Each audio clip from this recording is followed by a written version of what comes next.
வணக்கம். நான் நாமக்கல் மாவட்டம் ராசிபுரம் விளப்பநாயக்கனூர்லேருந்து பேசுகிறேன். என் பேர் மெய்யரசி.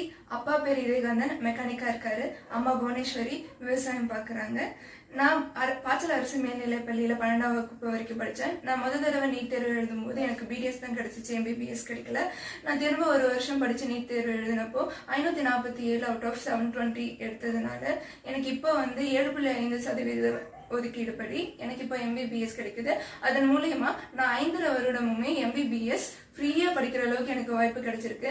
என்ன மாதிரி சாதாரண விவசாய குடும்பத்திலேருந்து வந்த பொண்ணுங்களுக்குமே இந்த அரசு பள்ளியில் 6ஆம் வகுப்பு முதல் 12ஆம் வகுப்பு வரைக்கும் படிக்கிறதுனால இந்த 7.5% மூலயமா மெடிக்கல் சீட் ஃப்ரீயாகவே கிடச்சி நம்ம ஃப்ரீயாகவே 5 வருஷம் வரை படிக்கலாம். அதனால நீட் ஒன்றும் கஷ்டம் ஒன்றும் இல்லை. நம்மளாலையும் நீட் படிக்க முடியும், நம்மளாலையும் டாக்டர் ஆக முடியும். இது எல்லாமே நான் அரசு பள்ளியில் படித்ததுனால தான் கிடைச்சிச்சு. அது மட்டும் இல்லாமல் நான் இது நீட் தேர்வு இல்லைன்னா இது சத்தியமாக சாத்தியமே இல்லை.